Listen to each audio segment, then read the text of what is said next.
What if safety data could reduce accidents, improve productivity, and even lower insurance premiums? In this episode, we sit down with the founder of Ailytics to explore how AI video analytics is changing the way safety, productivity, and culture come together on site, and why the real value isn't the technology itself, but how teams respond to it. This isn't about surveillance. It's about visibility, behavior, and saving lives, using data the industry already has, but has never fully unlocked. It's my privilege to welcome to the show CEO Lenard Tan.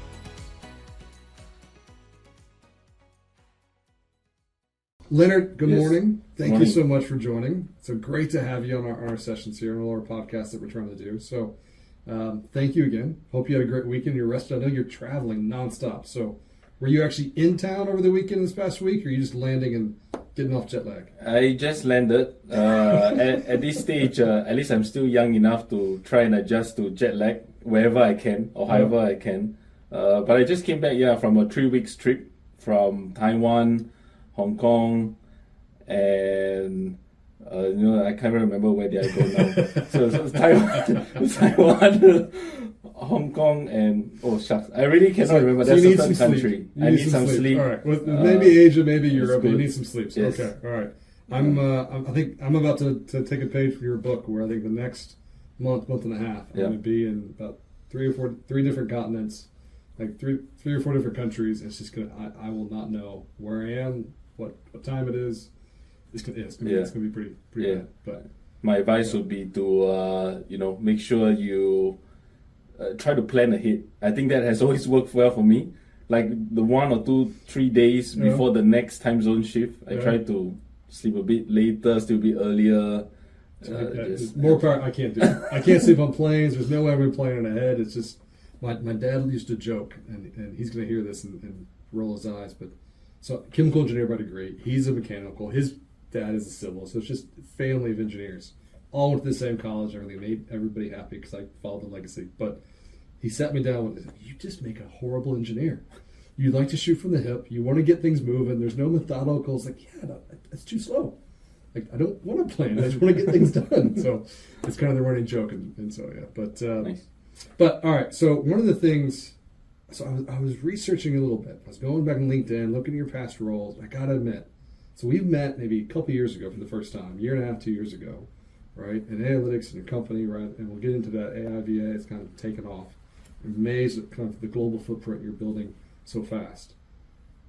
I thought when I first met you, I thought you were like mid-20s, like a year or two out of university, right? Just like straight. I was like, who is this guy creating this brand new company out of the scratch, and so much. And here I find out like not even the case, right? So you're a lot older than I thought you were. Right, but a lot more experience as well. So I saw you got that project management and Boeing. You had some web designer. You kind of did a few different things between kind of the university days, the MBA in the US, etc. How did that all fold into kind of you starting kind of analytics with the AI video analytics aspect? Where did that come from?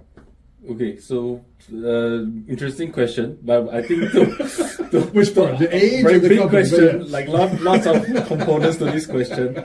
But I think to unpack it, we kind of have to go all the way back to my secondary school days. Okay, all right. Right, I won't be too long-winded, but it's important because I'm being long-winded, so you're good. So yeah. in secondary school, I was basically trying to do a lot of entrepreneurial things, like business, like not proper businesses, right? Like for example, when I was playing this game called Maple Story, right? Okay. I was transacting like hundreds and thousands of dollars without a bank account, right? So using my mom's bank account, Okay, and I got alright. flagged a few times for suspicious transactions. She went to the grocery store, couldn't buy groceries, and kind of Yeah, I was- Lenard. She was just receiving all these messages like, Okay. like why is there suddenly someone transferred $1,200? Like what is that? Like from where? Yeah, So, yeah. and at the time, I was basically playing the game, but alongside just the game itself, I was trying to make some money from playing the game, Fair. right? And along the way, I also did a few other things. Like I tried to do a bidding website and business and around that, and sell like e-game cards, right? Become a distributor and sell them for tiny margins. But I always knew that at one point in time in my life that I would want to kind of start a company, a proper company or business, right? So fast forward all the way to university, I graduated with a computer engineering degree from Monash in Australia. But I wasn't really studying anyway. Most of the time I was building. Try to do side business. Try to do side business, right? So like you mentioned, the web dev thing, like huge chunk of my time in Australia was doing that on the sidelines, right?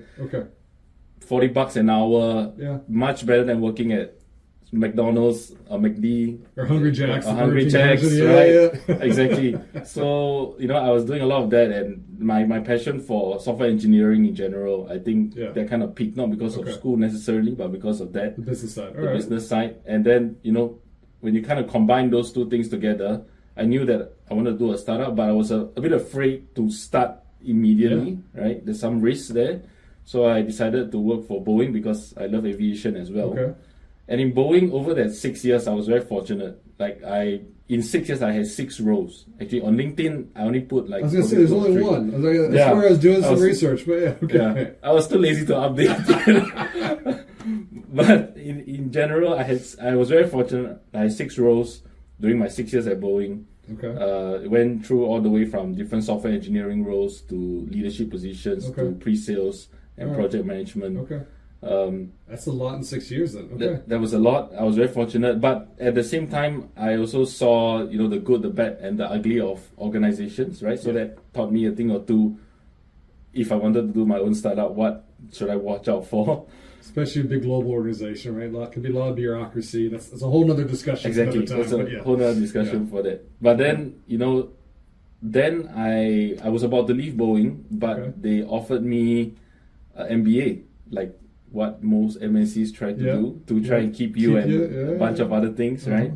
So I did that, and during my time at NUS, so I did my MBA at NUS, right? And I met this professor who was about to work on this research project with HDB, which is the core of what Ailytics is today. And I thought it was a very interesting project, what they were trying to solve technically. It was a very technical challenge, what they were trying to do, right? Basically, how can we use these low quality cameras in an environment like construction to do something very awesome around safety?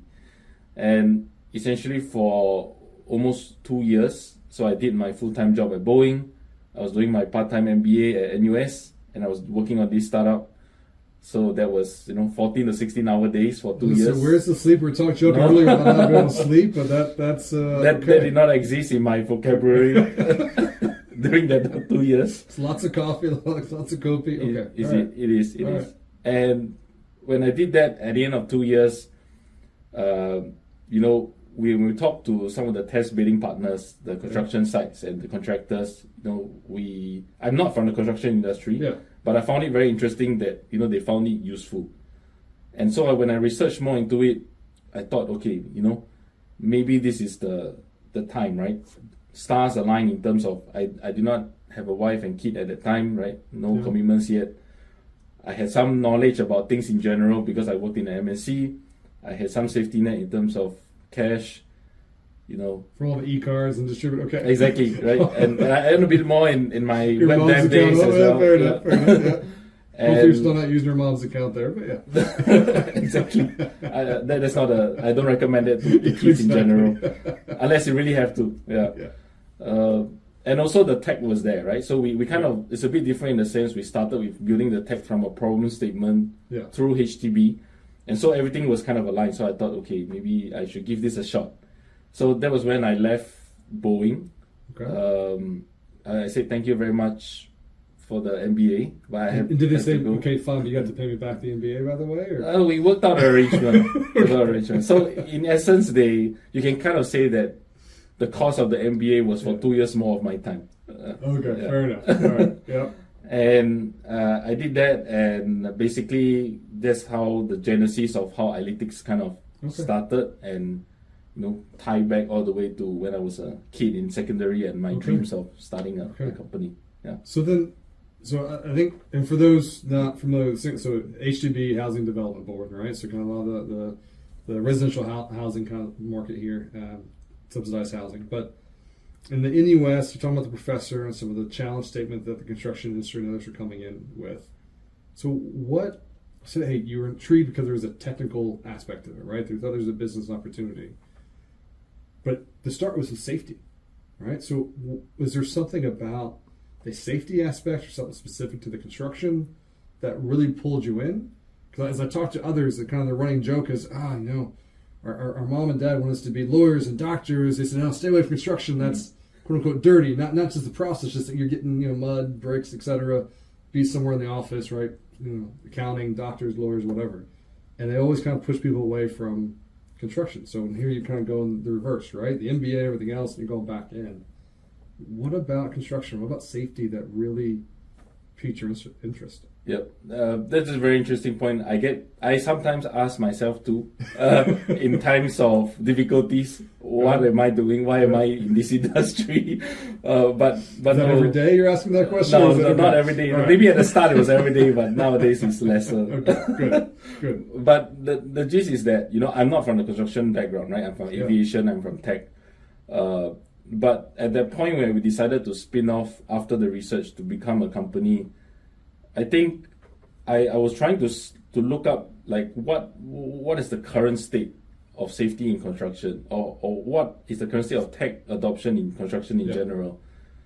And I think it's not that great, right? I think everyone knows that it's a bit laggard in terms of the industry. There's a lot of room for improvement. There's a lot of places where tech can come in, but of course in a certain way, which I think maybe we can touch on that later. You can't just throw tech at construction and expect them to pick it up like Microsoft 365 subscription, right? So basically, I think in terms of trying to understand that, wow, there's a market, like I don't have too much commitments, we have a tech that had good feedback, there's an opportunity to do real impact here on top of just doing a startup for the sake of doing a startup. Some people want to do startups to earn a bunch of money. That is a valid reason, right? But for me, I think there was some of it that was that. But you gotta pay your bills. No matter what, you gotta pay your bills. So exactly. Everyone has. We need to feed ourselves, right, and our family. But at the same time, I thought, why not give this a shot? Because looking at the trends of this particular problem around safety and the previous methods that have been, from a tech perspective, that have been used to try and solve safety, and with the advancements with AI in general, there was a opportunity to do something that was actually meaningful, useful, and could somewhat solve, to some extent, the problem of safety in construction. So that was the kind of one major factor for me in terms of all these things coming together and saying that, I want to be trying to do this. The other part of me, looking back, was a bit crazy as well, because dealing with construction industry, the guys in construction, it's not the easiest industry to deal with, right? Every industry has challenges, but everyone does, construction has a bit more. And if I was thinking to myself at that time, if I can make it in construction, I can probably do it in a few other industries that we expand to next time as well. So that was kind of my thought process going into it. I don't think you're wrong. Right? There's a couple different things to unpack there, but stealing your phrase there. But no, you're right. I mean, it's on the construction side. There's the combination of the private projects, the government-funded projects, and the infrastructure, the oversight to make sure there's not, and nor should there ever be, but the additional oversight of kind of potential fraud and everything else, because government funding and that tight review, as there should be. But then it's also the case of, these are low-margin industries in general, especially you're talking more on the government side and the infrastructure side. Everything is squeezed down to be, how can I do it the cheapest, quickest possible way? And you got the high fluctuations of material and labor and everything else that comes with it. So you're right. If you can make it in construction where it's that critical, price-sensitive, tight margins, and you get into other industries where the safety risk can be higher, or the consequences of it going wrong can be higher. If I compare construction more to the oil and gas, right? So building a highway versus operating a processing facility, that refinery that could, things are compressed environments, it could blow up. The wrong leak, the wrong spark, the wrong process, confined spaces, more, everything is on times 10, the risk, the consequence if it goes wrong, right? And so a little bit more of a premium based on things are going really, really well. It's going to be safer, quicker, willing to pay for it a little bit more. Yep. Pockets are a little bit deeper or more lined because of that risk and that reward versus the risk, right? So there's all those kind of nuances that are in there. But I think you're 100% right. I think we're seeing the same thing in Novate as we expand to different industries, and we have been in the last few years. It's much different. If you can make it into construction, then the rest is not easy, but it's, you've been through the fire, you've been trained, you've been well oiled, and you're just kind of ready to expand. Exactly. So I think for safety in general, I think everyone knows the risks, right? But because of, like what you mentioned, whether it's the grants, whether it's the time pressures, whether it's rising costs, sometimes it gets put a bit in the back burner in terms of priority. But I think that's why in a place like Singapore or in some other countries, like for example Australia, regulations and unions and associations, right, they are pushing for safety first, which is critical, because no one wants to build a fancy infrastructure and building on top of bodies, right? Exactly. It's just not a good look. I think we need to do more for the people working at site. Yeah. But I think as a startup as well, we need to be cognizant of the fact that we need to be realistic about the world around us. We can't, I'm not like Nelson Mandela or someone to kind of go around to all countries and say safety first, right? In order, like a startup, for us to survive, we need to also understand that safety means different things to different people in different geographies. 100%. Yeah. Right. Some countries like Singapore, Japan, Australia, etc., they take a more serious view towards safety. Some of our neighboring countries, not to say that they don't, but maybe the number of people or contractors there is probably lesser. The teeth isn't there, I think, from a regulation standpoint, right? There's definitely whether construction, where it's a generalization of a lower skilled workers can be in there for the general laborers on the construction side, right? Versus if you're going through a refinery or a mining, you're going to have a lot more training to go through. That skilled labor is there. But in construction across Asia Pacific, especially in Singapore and others, it's a lot of transient workforce and on steroids compared to other industries. So you've got a lot of different people coming from, whether it's India, Bangladesh, Malaysia, Indonesia. You got across the world a lot of people coming in to kind of fulfill that need where the local workforce isn't there to do it, right? And so with that, different education levels, different capabilities, different skill levels, kind of feeds right into what kind of you're talking about. But every country is a little bit different. What may be considered okay in India may not be in Indonesia, may not be in Malaysia, but those are the different people coming in different countries. So then how do you kind of balance it all together, right? Yeah, that's a good question, because as you have to balance there's a few things to balance, right? There's the part about us surviving as a startup. Yeah. Then doing good in the industry while making money at the same time, right? So there's a few things to balance here. I think for us, what we do quite well is that we understand the nuances of that market, that industry, right? And that geography.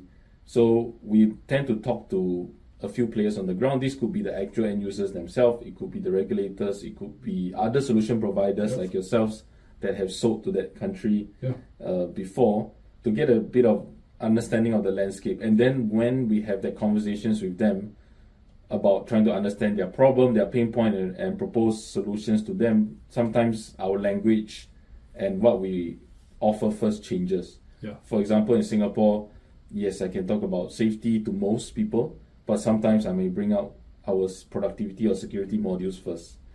And similar in some of the other countries, productivity is important across the board. But whether that is a lot higher than safety or security, then that's what we judge, and that's how we position our conversations with them. And it's just a lot easier to open the door, right? And once we open the door, we have success stories of opening the door with productivity, but eventually putting the safety modules first. And similar in some of the other countries, productivity is important across the board. But whether that is a lot higher than safety or security, then that's what we judge, and that's how we position our conversations with them. And it's just a lot easier to open the door, right? And once we open the door, we have success stories of opening the door with productivity, but eventually putting the safety modules in a bit later as well, right? No, I think you're spot on, right? We've seen the exact same thing with the Novid, right? So it's certain countries value safety a little bit more. Not saying that they want people to get hurt or anything.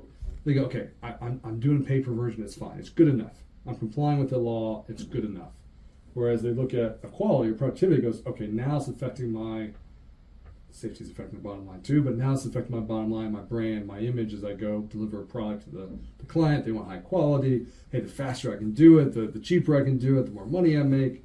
They may start there, and then they go, oh, but there's so the safer I am. Actually, typically the correlation is the better quality I have, the faster I'm going to be, the better costing I'm going to have, less downtime, less retraining people if they get hurt. There is that correlation of both. You kind of need both to really have that full execution. But it's funny where some start on the other spectrum and they come back, they go, oh, okay, now I feel even better. Like, I didn't realize that correlation was there. But when it comes to safety, I love talking to those who already see that, yes, there's a cost to safety, financial cost, but actually, besides the moral aspect of keeping people safe, walking with 10 toes, walking out with 10 toes, 10 fingers, etc., it's you actually become more effective, more productive. Your costs actually go down the safer you are and the higher quality your product is at the end of the day. Yeah. So it's great talking to those people to make that link, but not everybody does Yes. day one. Exactly. I think one of the challenges with making that link is because that link is not immediate. People need to have that foresight, need to invest in some of these tech or even these processes or new ways of doing things for a while, especially around safety. Yeah.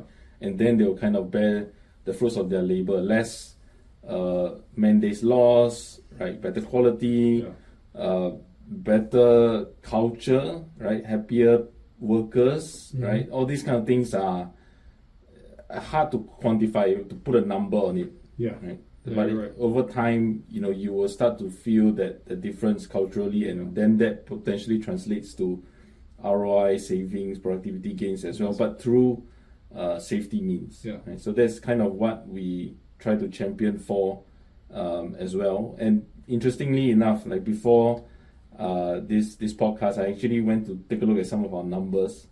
So since 2021 to today, we processed close to 2 million alerts. Oh, wow. Out of those 2 million, about 22% are non-compliances. Okay. Right? Which is a relatively, I would say, okay number. We have some benchmarks of the industry. I actually thought it would be higher. Just the fact that you're doing more AI safe, you're looking for people not wearing PPE, you're not walking in suspended loads, kind of all those AI.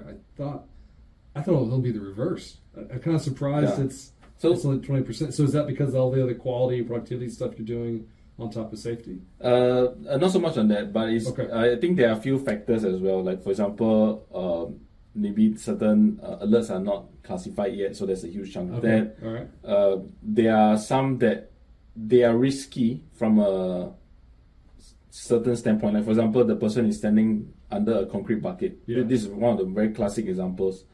But because of operational constraint, because of space constraint, because of the way precasts are designed, they have to be in some of these dangerous positions.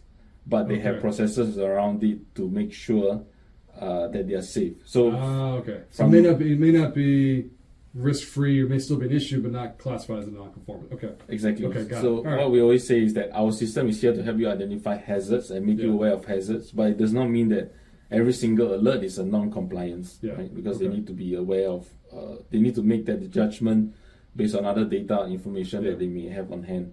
But the interesting thing is that when we zoom in on these non-compliances, and we can tell whether a contractor is actively using the system or not based on how fast they respond to the alerts, how fast they close the issues, we notice roughly a 60 to 80% decrease in non-compliances within about 3 to 4 months. Wow.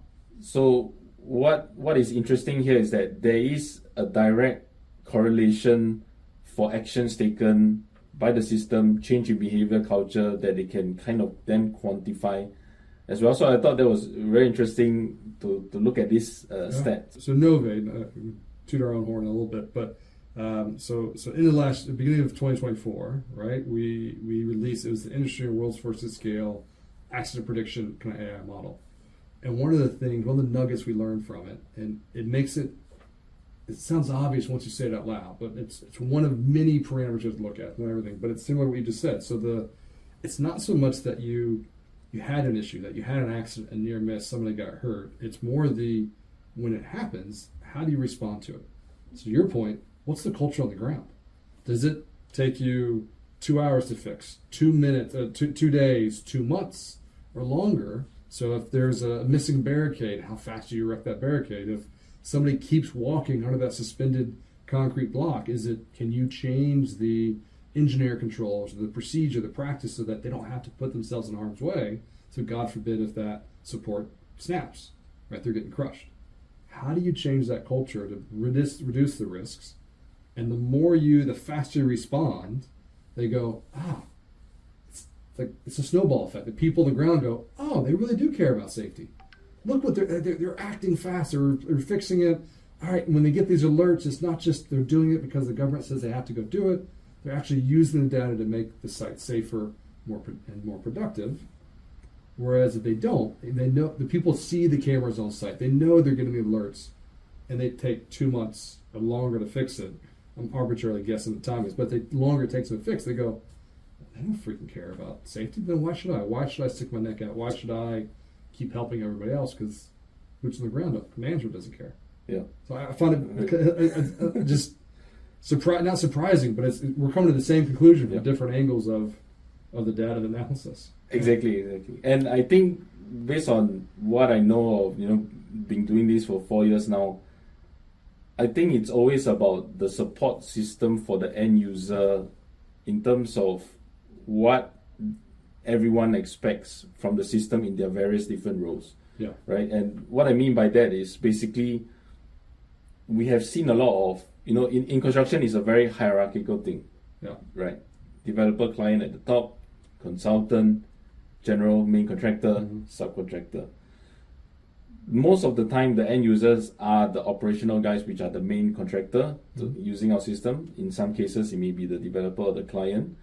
But the way that they use the system to its full value or effect, it depends on the people above them and how they, quote unquote, micromanage or let them do their own thing. 100%. Right? So what we have seen is that, for example, let's say if we have a customer who is the general contractor and the consultant is, let's say, very too on the ball when it comes to rectifying things, where he expects responses in the seconds, it may not be a feasible thing for the general contractor to do. And what then happens is they use the system in a way that defeats the whole purpose about using the system, because they're not investigating it thoroughly, they're not classifying it properly, and no one gets actual good information from it, right? So one of the things we focus on a lot is the education piece when we start a project with the people that are not only our customer, but also the people around them who are involved in the day-to-day, who will be kind of affected by the system in one way or another, right? And also to teach them, not teach them, but to impart on them some best practices for other projects and customers that we have seen work so well in terms of how they approach handling the alerts, letting the brokers, subcontractors know about this, and having even incentive systems in place rather than looking at the penalizing or the stick approach. Right.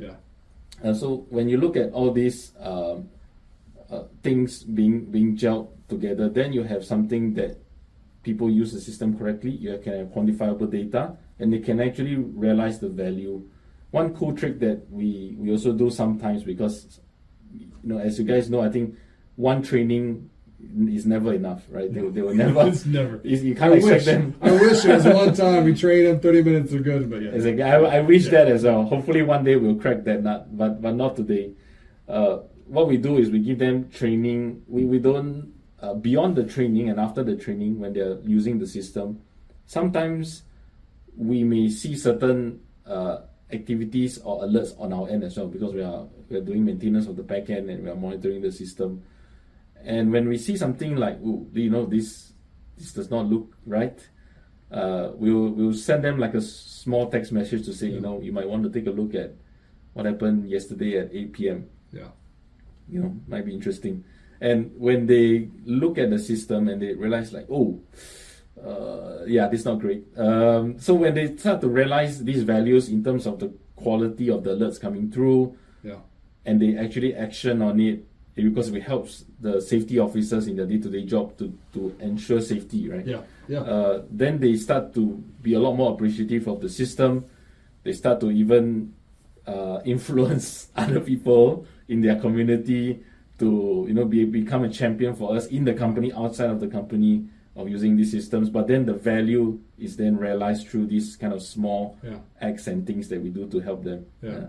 No, it's the more you're talking about kind of your approach, everything else, I'm like, God, it sounds almost like a carbon copy of like what you're doing and how you're approaching it versus how we're doing it from a note. It's almost exactly the same thing, right? So the different technologies from different angles, but so when I say that, so last week I'm in Hong Kong talking to different clients, and one of the discussions is we're taking kind of all that wealth of data that we've got from the system. So we're not doing it real time via text message. It's just too much for us to go through, right? So I applaud you on that piece. But we'll take a look at kind of all the trends and the behaviors. And we're using some of that AI, kind of the safety risk scoring models that actually start predicting risk on which side, et cetera. We're kind of using those principles, those KPIs and risk indicators that otherwise industry benchmarks they wouldn't have. And the same thing, we're saying, hey, we're looking at the data, and this just doesn't quite look right. We're looking at your trends and behaviors around just permits to work, your approval times, rejection rates, or responsive rates for actions, and which clients, this and that, and the fact that we're going through that analysis, when they go, I just thought this was a permit to work system.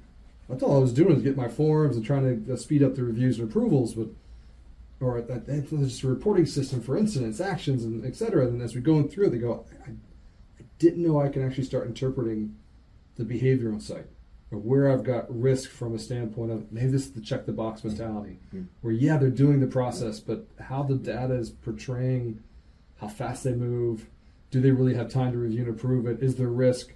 And I can see that variation from site to site, process to process. They go, where the hell's this been?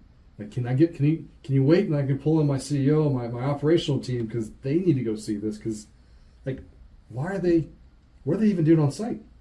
So part of the question is, they're taking 10 seconds to approve a permit to work. It's like, there's no way. Yeah.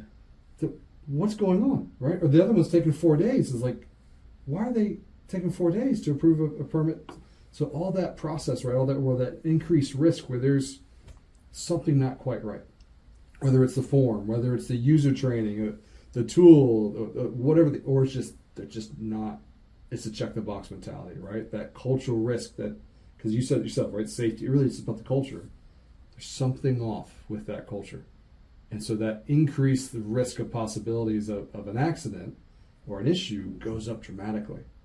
I think the other thing you made that I want to touch on again too is like with your tool, with Novate's tool, I think it's very similar to where you can easily go down where always it's the stick approach. It's I'm trying to go penalize somebody. I'm going to arrest somebody. I'm going to fine somebody. I'm going to slap their wrist. Whereas, the more you do that, and this is what we find. I think you're going down the same path. The more you do that, the less they're going to actually use the system. Yeah. Because the people actually entering the information or want to get the value from that information, want to learn how do I get better? How do I improve? Where are those risks that I can mitigate? And who do I need to retrain? But if it's, I'm only using it to go yell at somebody or go find somebody or go fire somebody, then nobody's ever going to use it, right? So how much of your conversation when you train people about the best practices is you onboarded is hey, let me temper your expectation that you're going to use this to go fire people, but it's more about how to improve the culture. How much of that do you have to balance or kind of slow their roll a little bit? Yeah, I think a lot of that, we try to do it all the time, I would say, right? Whether in whatever medium we have, not only when we talk to them as a customer, but even forums like podcasts like this, or when we are talking at some event. I think that is very critical for the whole industry, because as a player like us that has quite a number of projects around, if we go around saying something that is not so effective, or we know that it will end up worse over the long term. We don't want to be in that position, right? Yeah. And every time we talk to the contractors, at the end of the day, what we always say is that we are telling you these are the best practices that we have seen a lot of other companies do. Most of the time it's around incentivizing, it's the carrot approach. Yeah. But of course you need to reserve the stick approach, not all the time, not as the default option. Yeah. But for people who just don't want to listen after multiple. There's a time and place for it. Right? Exactly. So if they're being willful, negligent, gross, you're going to put other people at risk. Okay. If that's their values and beliefs, they don't care. You'll never retrain them. You can't train that out of them, right? Yeah. But there's a lot of things you can train, a lot of things you can educate. They just may not know, right? It's a completely different story. Yeah, exactly. And sometimes we also have to be, we need to be empathetic about the people who are working at site, right? These are, like what we mentioned earlier, these are some of the foreign laborers, there are some local guys, but they are working long hours in the heat. Sometimes they have their personal issues or all this that can cause them to be more fatigued. Maybe they did not get so much sleep.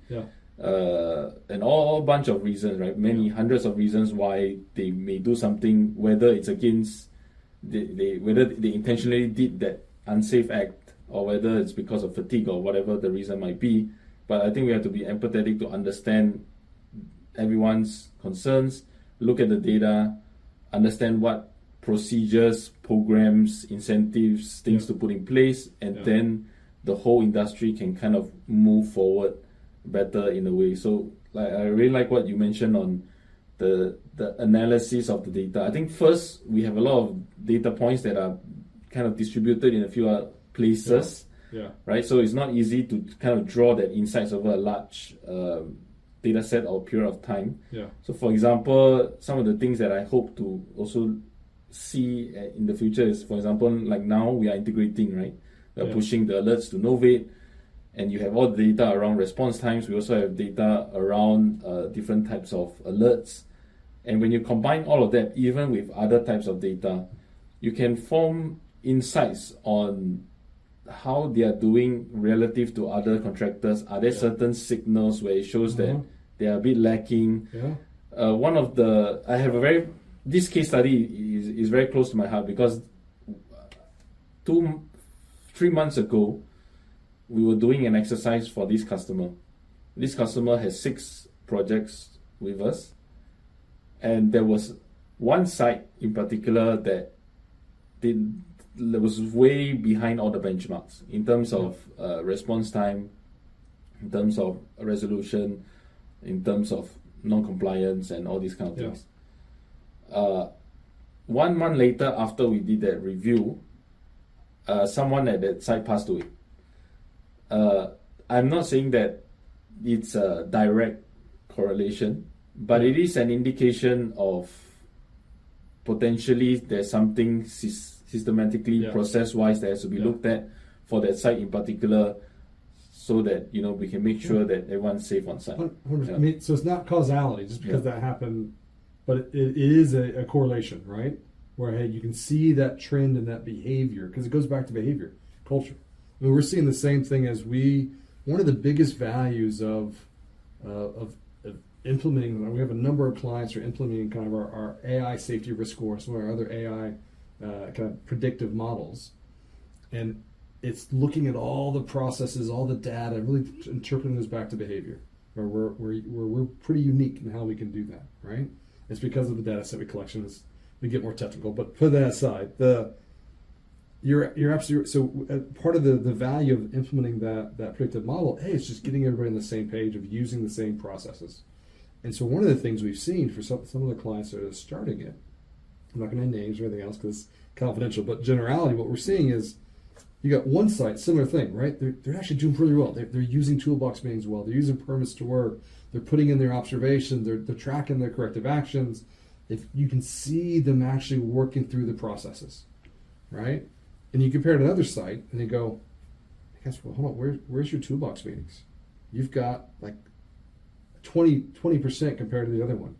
Where are all the observations and the corrective actions and your updates of the corrective actions and your approval times, your permits to work? So you can see it's almost I'm not going to say it's almost similar to just to check the box. They're doing it because they have to, but they're not really engaging in the process.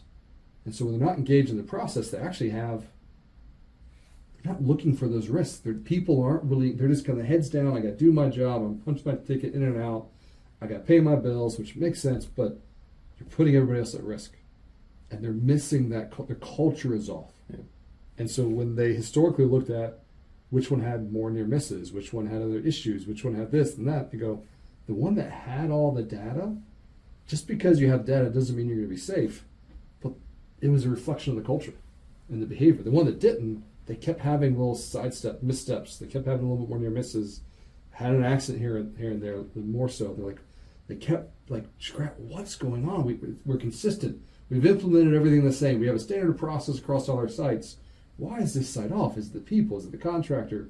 And then finally, as we did this analysis, the same thing, right? We started comparing, given the trends and the industry benchmarks and everything else. They go, oh, we thought that they had implemented the same processes. We thought they had the same culture. But now it's like slapping us in the face. It's so obvious once I actually get the data and look at it. They go, okay, now I know what to go fix. And so just as they've now reinforced and pushing the processes and the performance has actually gotten, the culture is starting to get better, and they're actually improving even before the model even has a chance to turn on. So it's the same thing, right? It's looking at all of that data, actually getting, not just complying with the law, not just how do I use that data to actually make something better, right? And that's what I love about it, yeah. Right? So also, I think in terms of once you have all this data as well, which is so valuable and useful, and the insights from it, right? Yeah. You can then also link it to a lot of other things that helps the customers and the contractors and the whole industry in general, right? You can link it to better premium that is adjusted based on risk. Yeah. You can even link it to financing, right? So there's a huge potential ecosystem at play here, or value that has not been necessarily unlocked yet, 100%. right? Which could be kind of referenced from some of the data and insights from both our systems as well. I think you're right. I mean, we've had some clients start asking, oh, so if I can use this data, I can prove that I'm more than just that accident severity rate AFR I got to report to the government. But if I can actually say, hey, look, here's my safety processes. Here's what I'm doing, quality or otherwise. Can I get cheaper insurance? Actually, we have some clients saying, yeah. Right. So the insurance premiums are actually going down. We have others that there's another company called River Chain, right, based out of Hong Kong. They're working here in Singapore, and they go, oh, you know what? They're helping with financing, right, with the main contractor, kind of bridging the gap between the payment process that may come from the developer or the project owner so they can keep the cash flow going to the subcons and everything else. You go, you know what? If I can actually if the client actually says, hey, I'll show you my Nove data, I'll show you kind of the process I'm doing, I'll prove to you that I'm actually a lower risk because I'm progressing. I'm going to keep working, and I'm going to be able to prove that I've actually got my job done, and I can claim faster, I can get my money faster. They're lower risk, right? Even from a financing standpoint. So they go, okay, great. I'm doing it anyway. Now I get to leverage it for some financial kind of incentives and gains as well, right? Yeah. I think you're absolutely right. It's snowballing all the different ways it could be used. But all right, question. So going back a little bit to the data, the value. We always run into this. A lot of clients we talk to, a lot of industries and everything else. So there's a lot of different games in town, different operations and processes. I'm always not surprised, but I'm a little bit sometimes I'm surprised where as they willing to invest in the system and everything else, they go, okay, but really all they think about it is I get a PDF. As long as I get the PDF, I can show I did the process, great. They're not thinking about the data piece, right? And that investment that you get where if you can't get the data out and use it, kind of becomes a waste of your time and effort. How much of your time is spent trying to talk with potential clients around not just, okay, yeah, the government may mandate the CCTV and kind of watching stuff, especially in Singapore and Hong Kong, we've got some government mandates for certain values of projects. How much of your time is spent really trying to educate people on what that value of that data really could be and how you can, the benefit of that data coming out versus just complying? Yeah, that's a good question because that kind of is directly correlated or affecting the sales process to some extent, right? Because there are a bunch of these different vendors, a PDF report. How do you even communicate the value of the system through meetings and presentation for the contractor to decide with you as a vendor or not, right? So it's quite of a tricky challenge. To some extent, what we tend to do always is it starts all the way even before the sales process, right? Like for example, we may go to some events, we may educate the industry, we may try to help the developer, the contractor understand, what writing this in the specs mean. They may adjust it, they may refine it, and then when we actually talk to the actual customer, we actually did some of the groundwork for them already. So it's not like unrealistic requirements that are placed on the contractor and the customer, and also not unrealistic requirements placed on the vendor to be able to deliver as well. But when we talk to the customer, we will always explain the value of the system in general, which is a bit higher level in terms of video analytics, what it can do for you, right? But depending on how the customer is approaching it from a regulatory standpoint or not, we can kind of sense in the discussion, right? Which means that, to put it simply, are they focusing on the price? Or they're focusing on a solution and they actually want to pay attention to the difference and choose a vendor that is suitable for them, or that is more reliable, right? And that is kind of the struggle that I think we tend to deal with, but we always have to communicate the value again and again. And we have to also educate them on understanding the differences on how to even evaluate different vendors in the process. So as you're scaling and growing, kind of worldwide, right? Because you talk about the worldwide tour you're already on. You couldn't even remember the third country, and we got more coming. You got Paris and Rome. There you go, Rome. All right. So you're going back to Paris and Rome soon, Australia and other places. So I got note. So Singapore and Hong Kong here in Asia Pacific, right? So they both mandated. They got different programs. Singapore said, hey, anything over, was it 3 million or 5 million? 3 million, you have to have a VSS, video surveillance system. No, 5 million, sorry. 5 million, yeah. I think permit to work is the 3 million. And then Hong Kong with the 4S, the site safety supervision system, right? They're manning different kind of IoT type of devices, right? Where they're kind of throwing the hardware at the problem to kind of increase safety, right? It's kind of data last, it's hardware first is the solution. But how much is, so you compare Singapore and Hong Kong to other countries that you're working at where, to my knowledge, there's not a lot of other government incentives where you say you have to go buy some of that hardware to go install it. So what is that discussion like with are you getting a lot of clients saying, hey, no, I want to do this and here's why I want to do it. They're already matching in with the vision that you're talking about? Or is a lot of it still just trying to, you still have to even prove that this is even worthwhile, that, hey, this is the type of data that you can get and it's valuable and worth the spend? How does it change as you go from countries like Singapore and Hong Kong to Rome, France, Italy, etc.? I would say every countries have their own distinct challenges, regulations. But if I were to kind of split it up there into 3 buckets, right? The first bucket is countries like Singapore and Hong Kong, which have very strict regulations, penalties, fines around safety, accidents or issues. And then you have the second bucket where they may not have such strong regulations, but the culture in that country or that market is more geared towards safety. Right. And then the third bucket is basically countries where they don't really have both, right? And we tend to focus, at least as a company, on the first two, bucket 1 and 2. Fair. And then the same thing. Yeah. But the main difference between, like, for the first one, the challenge is that you have to fight against people who are throwing prices because it's more of a mandate, right? Versus, and then explaining to them the value and let the customers kind of understand the difference and pick the vendor with higher value or they are more reliable.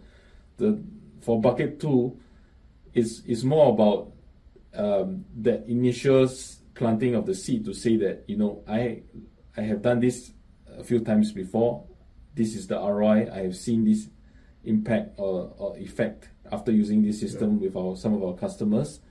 Would you want to try it? And most of the time, they are actually quite receptive to this because they are safety forward thinking and they have that right mindset, right? And so in some of the countries, like for example Australia, that we are discussing with in Europe, they want to have this. They're willing to pay for this. And to be honest, from a price perspective, I always make this joke. So we are in 8 countries now. Yeah. But the price that, from pricing perspective, we are actually the cheapest in our home country in Singapore. so Okay. right. I mean, we do have, I think, the most number of projects in the country in Singapore for construction video analytics. But the other countries, when they see this, the emphasis on safety, of course, with the cost of living higher and all that, I think there are many factors that play into it. Yeah. But they are willing to pay for such systems because of that mindset and that culture. Yeah. And some of them may also have been not necessarily beaten by the government, but they had some issues in the past, right, that had a black mark on that company, and they're looking at ways to kind of improve it, so they have better ability to win tenders sometimes even, right? So just suggesting things like that in proposals like Novate and Ailytics in their proposal. So there's the way we handle bucket 1 and bucket 2 countries are different, but at the end of the day, the communication on the value is always there. Yeah. Well, one of the things I'm loving that you're doing, and we're talking even more about how can we collaborate, how can we integrate, how can we kind of share that data to get even greater value for both of our similar clients. But as you go from, you said earlier on, hey, sometimes they go into quality, sometimes they go into productivity, and then we kind of come back to safety. The initial crux was starting with safety, but you got different aspects. That's the part that actually kind of excites me. So now, from a return on investment for your for your clients, not only can you do the safety, but I can start looking at productivity. I can start looking at quality. There's other aspects where that same hardware investment, right? There's just other second, third, or fourth order effects of value that you can get. So maybe what are some of those other items that you're really, what do you mean by using AI video analytics for quality or for productivity? What are some of the examples that you're actually able to tie in to get that double, triple effect of value? A great point. So I think from a video analytics standpoint first, at the end of the day, we can help to analyze things or situations, right?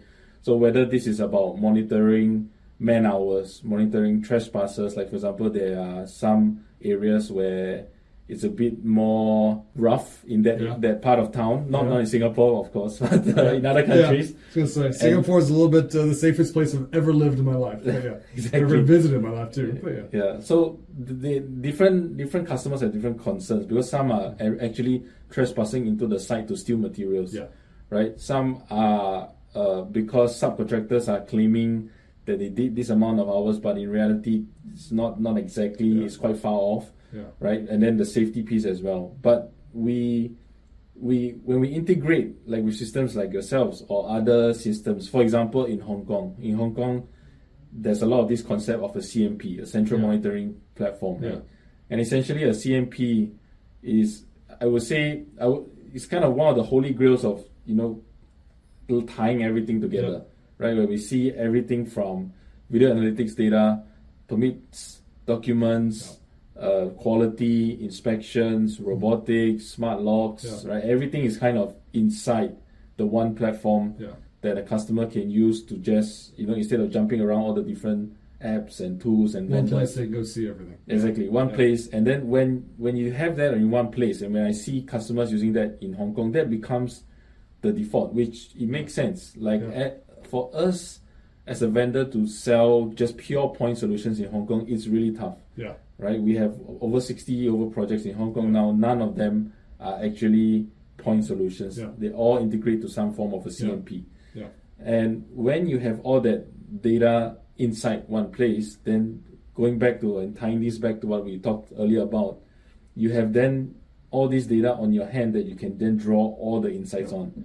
Not only you can draw insights on them, but you can also action on them as well. Like for example, if my video analytics detects an intruder, they could be locking the doors, right? So something like that is not really talking about data insights. We're talking about actionable actions that are combined across different types of products and solutions. Spot on. I think one of the things that really excites as we continue to kind of collaborate and work together, one of the things that excites me is as you do that a CMP, the centralized monitoring platform, or construction management platform, site management, all the different acronyms and names that it could be.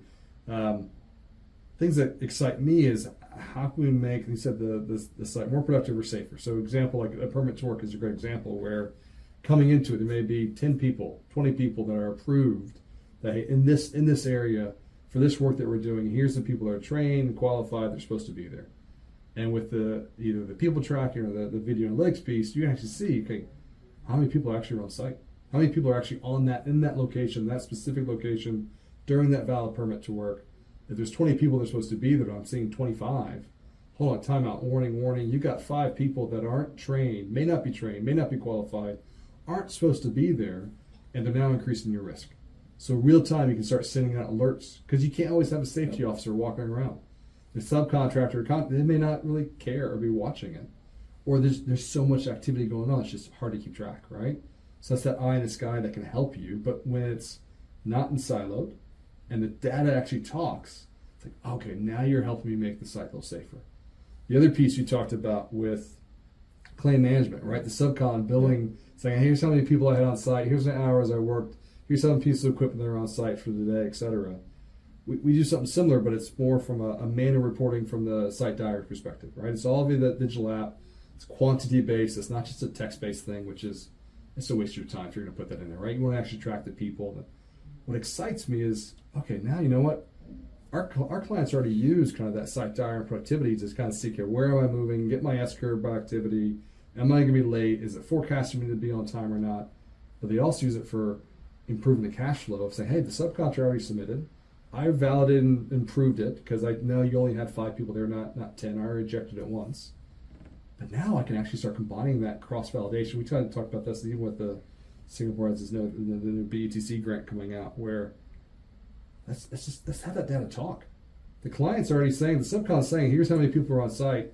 So when I bill you, I'm going to match this. AIVA is saying, hold on, no. Your site engineer maybe already approved, but really the hours don't match. They only had like 100 hours across all the people on site for this location, for this activity. No. The system is saying, 50. Are you about to get double charged? Are you about to get, are you getting the right information? Is it really that productive? What's really happening?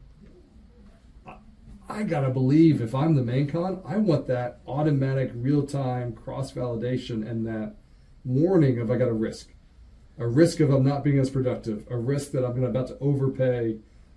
I gotta believe there's a lot of value there. Yes. And now the technology is starting to get to the point where you can do it. Yeah. Are you seeing the same thing, or? Exactly, I'm seeing the same thing, right? So what we have now, exactly like what you mentioned, we have a lot of very good point solutions, like for example yourself, ourselves, integrating them, providing that extra layer of value, providing that checks. I think we are, a lot of people say that we are kind of the big brother approach and all this. I mean, to some extent, they're right, but at the end of the day, how we use that data for good, to push the industry forward, to change the culture, to improve it, whether it's safety, whether it's security, whether it's productivity or quality, we need to be able to first understand what is the status quo, right? Relying on manual site walks and inspections, it is still needed. You can't 100%.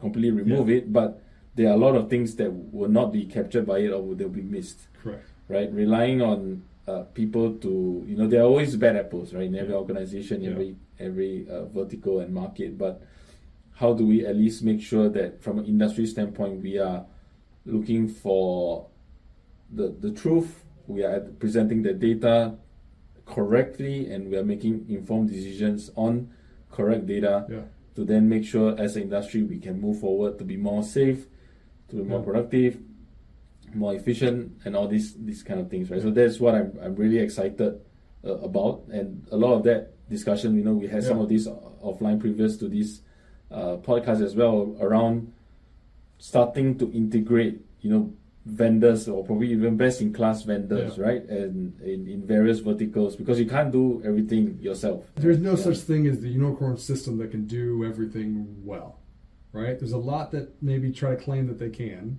but the reality is it's physically impossible, right? So you can't train and educate yourself on everything to be an expert as an individual human, nor can a system build be expert on everything. You're going to be good at something, okayed a couple that are really poor at everything else, which means your clients pay the price. I think 100%. I'm with you there. Is everybody has their core competency of what they go after and what they're really, really good at. Let them excel in that, but just make sure it all talks, right? Make sure it all works together, because it comes as a virtual kind of a CMP or SMP, site management platform, whatever you want to call it. I think you're right. I think customers unfortunately a lot of people get tricked about that unicorn system. Oh, great, one system does everything. It just doesn't exist. Yeah, it doesn't. Exactly. I think that's kind of why, especially end of last year, this year, we're a lot focused on our integration strategy. Yeah. We do want to start integrating with vendors like yourself, which are very integrated. But also when we start to go to a country, we do not want to replace or disrupt their existing workflow, right? We want to augment it. We want to make it seamless for them. Yeah. We want to plug into their ecosystem, work with the systems that they're already used to, and then just provide like an additional data source and insights from our video analytics perspective. And that works very well because the barrier to entry is a lot lower. Yeah. They don't have to relearn a lot of things, and they are more inclined to use the system as well. No, you're absolutely right.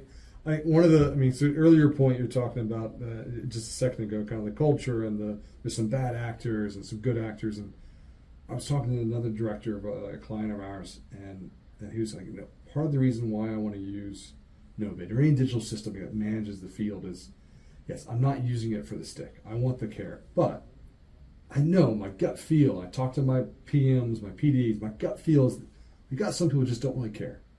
They're going to always hide what they're doing because they don't want the transparency because they're trying to hide what they're doing. They're trying to game the system. They're not the best. They're not really committed. And they're actually costing me time and money, and they're decreasing my culture, right? They're kind of poisoning. That's that poison apple, right? They can poison the culture. So if I can get data that actually, not from a gut feel, but from a hard and fact, black and white facts of, okay, this person isn't doing what they're supposed to be doing. They're making it worse.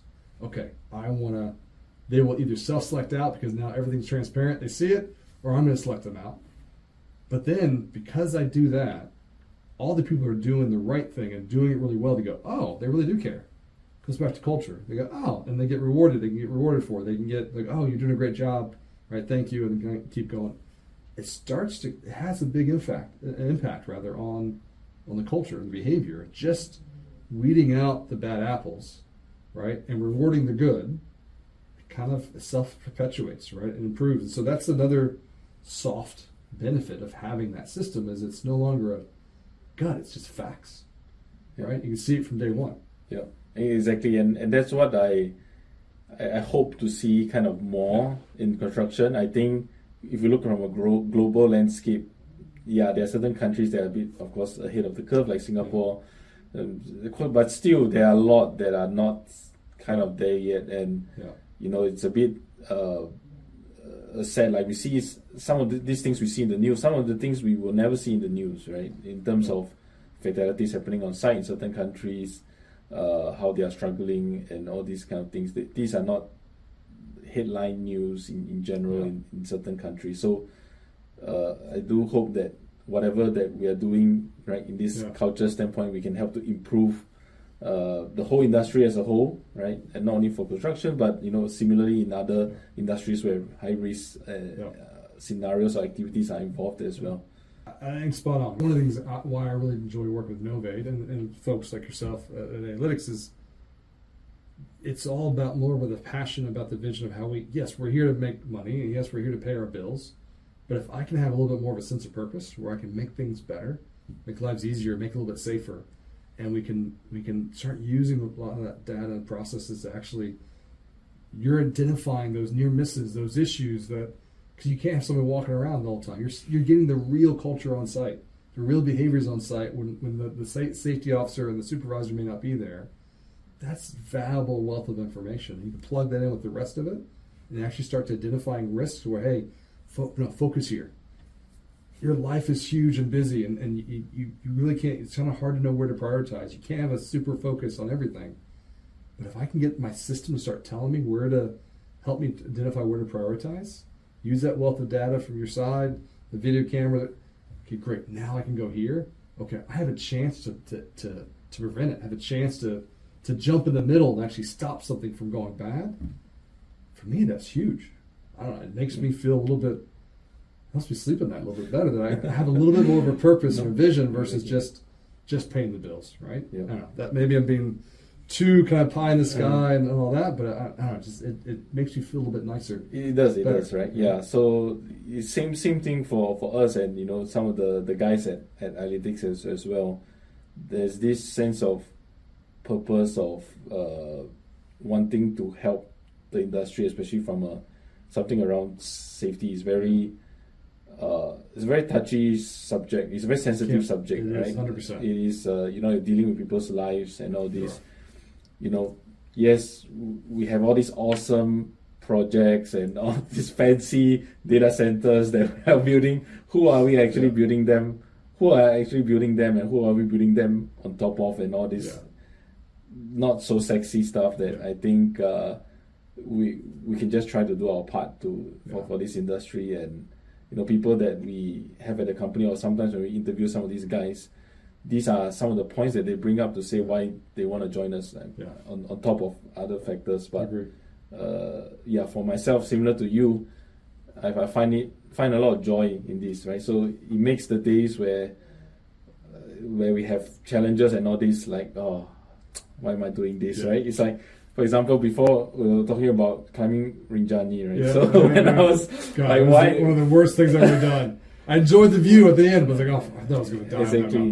But like always when I'm climbing, like last time when I climbed mountains as well, when I did Rinjani, one of my legs was, I don't know, it was numb or it was just not working, right? And I was at the last part where it's the gravel to the summit. So it took me a long time. I was just, along the way, I'm just questioning, why am I doing this? Like, why am I here? Should be resting at home. But, when you have that purpose and the purpose is clear, for me, it was to reach the summit, to at least I'm so close, right? Yeah. And in Ailytics, it's really to help the workers and everyone working in this industry to move forward. Agreed. Then it just makes the whole journey and the work a lot more enjoyable. Yeah. Right? No, indeed. Yeah. Indeed. As a side note, I actually gave away my hiking boots at the end of that Rinjani. I literally left them at the camp. Said, "Here you go. Oh no, I'm never going to do it again." It's my own fault. I didn't train for it. I was like, it's a small, it's a few days, and we got down from the mountain. And we're in the.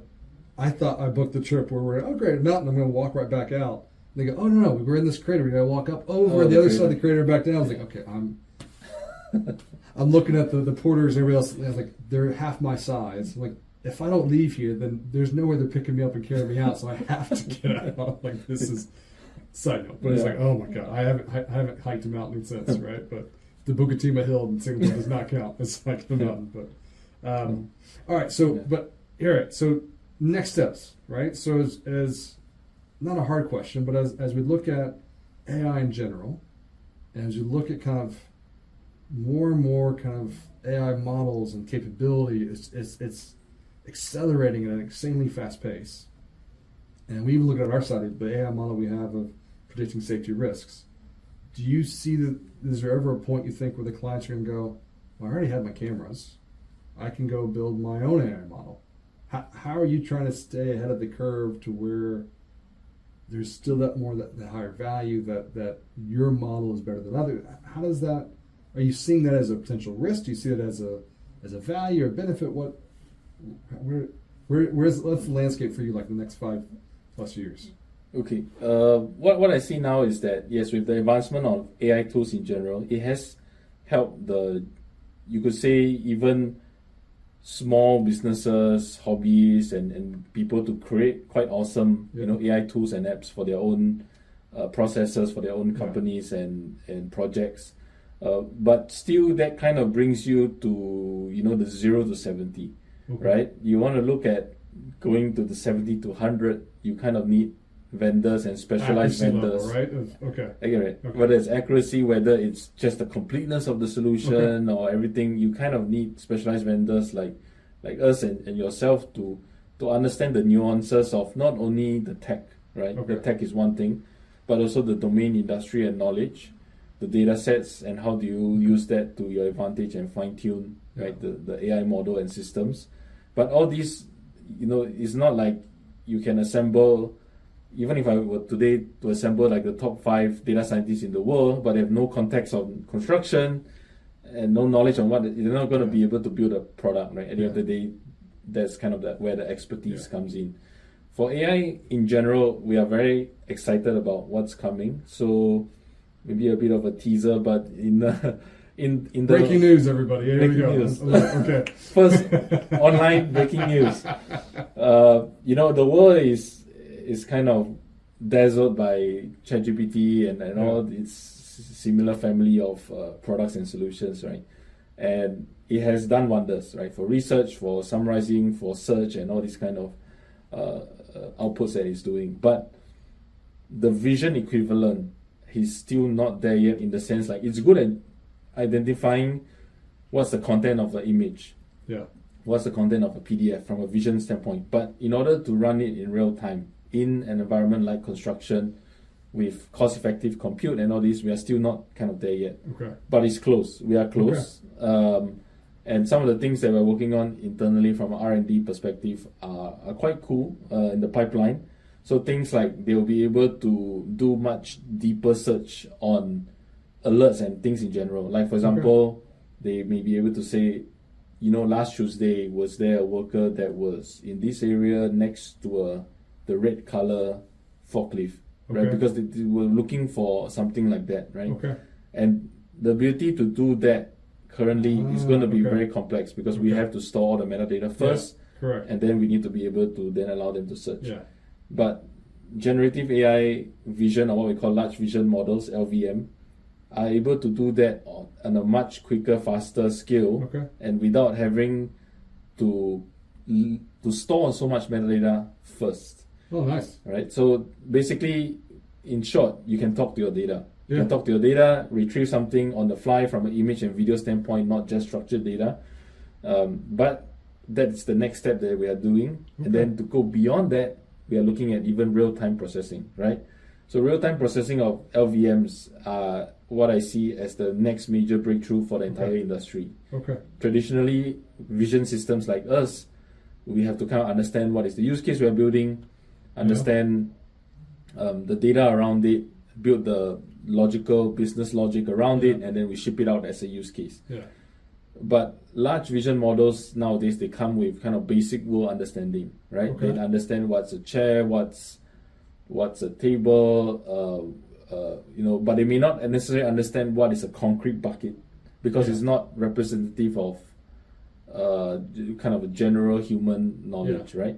And our job is then, because we have all this proprietary data, we can fine-tune the model to be working well and understanding these scenarios. And we can type really, really complex prompts to then allow the AI to detect in real time without having to predefine it. So for example, let's say if I want to know whether this crawler crane is lifting this compressor, a blue color compressor, over this bridge, and at that time there was no banksman together with him, like something like that. So complex, so many things to look at, very contextual. It can be able to pull those scenarios and situations off. Wow. Could you even go one step further, where it's, because all those lifts are examples? It's lifting is an example. There's a lifting plan. There's a lifting plan that has to be coordinated, signed off, the method statement, kind of what's going to be done, make sure you got the right counterbalance on the forklifts, the crane, etc., to make sure things aren't going to collapse, and sign off by a professional engineer and all that. Could you even plug that lifting plan into that LVM and say, okay, am I complying with my lifting plan? Yes, no. On top of all the other risks that you want to identify, could you even do that second, third order kind of combined analysis? It's possible. It's possible that we can kind of combine the structured and unstructured data, right, from the documents and from the videos, to then understand schedules, understand what's supposed to be done, not supposed to be done contextually, right? So and then it's still real-time alert, so it's not giving it 2 minutes later, 5 minutes, 15, where maybe it's too late. It's that real-time. It's the real-time. Yes, that'd be pretty neat. That's pretty incredible. So we're looking forward to that. When there are a few things that need to happen before that. I mean, this podcast isn't probably coming out tomorrow, so by the time it comes out, it might be actually perfect timing with the breaking news. So I love it. Okay. Exactly. Yes. All right. Yeah. Okay. Awesome. All right. So last question for you, because I know we're running short on time, and I want to make sure I get out. So thank you for all the time. So you started off using your mom's account. Now is your mom using your account, and you're asking her about all the different transactions? What's going on? No. Okay. So, well, not all using my separated now, account, but I do give her some monthly, because it's not working anymore. So I do help her, here and there, let her enjoy a few things. But Perfect. that nothing has changed since that the little boy that I was in secondary. Of course, there are ups and downs, right? Doing a startup. Yeah. But overall, I enjoy it. Like people, Good. call me a workaholic or whatever. I am a workaholic. But I say the same thing about me. Not always in a good way, by the way. No, it's a good way. But we have that passion for what we are doing. Yeah. We have this sense of urgency. I just enjoy the grind, right? Of course, we make sure we don't burn everything else along the way to do this, right? Indeed. We still have our families. I still have my daughter that I enjoy spending time with. But at the same time, I'm very passionate about this, and I can do this for a lot of many years. It shows, right? So big thank you to Mom for letting you start off the entrepreneurial spirit and not shutting you off from the bank account right away. But that's awesome. All right. Lenard, it's been a pleasure talking to you. I learned a lot. I can't wait for some of the more advances to come out. I can't wait to keep working and collaborating with you guys. I think there's a lot of stuff we can do. But again, thank you so much for the time. Really appreciate it. I appreciate it. Yeah, thanks for inviting me onto this podcast. Looking forward. Maybe you guys will have a division for podcasts eventually. When this blows up. We'll see. I think it's important, right, to let some of these are, I wouldn't say it's unspoken, but it's, people kind of know what's happening in the industry.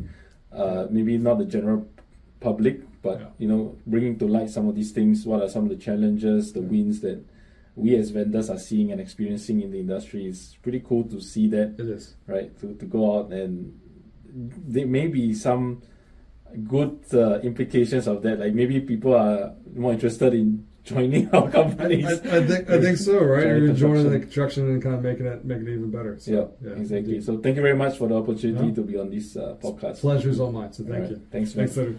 Talk to you soon. Thank you. Thank you for listening to Everyday Leaders with Novate. If you enjoyed this episode, please be sure to subscribe so you don't miss what's next. As always, if there's a topic or leader you'd love us to feature, reach out. We'd love to hear from you. We'll see you next time as we continue exploring how everyday leadership drives safer, smarter outcomes where it matters most.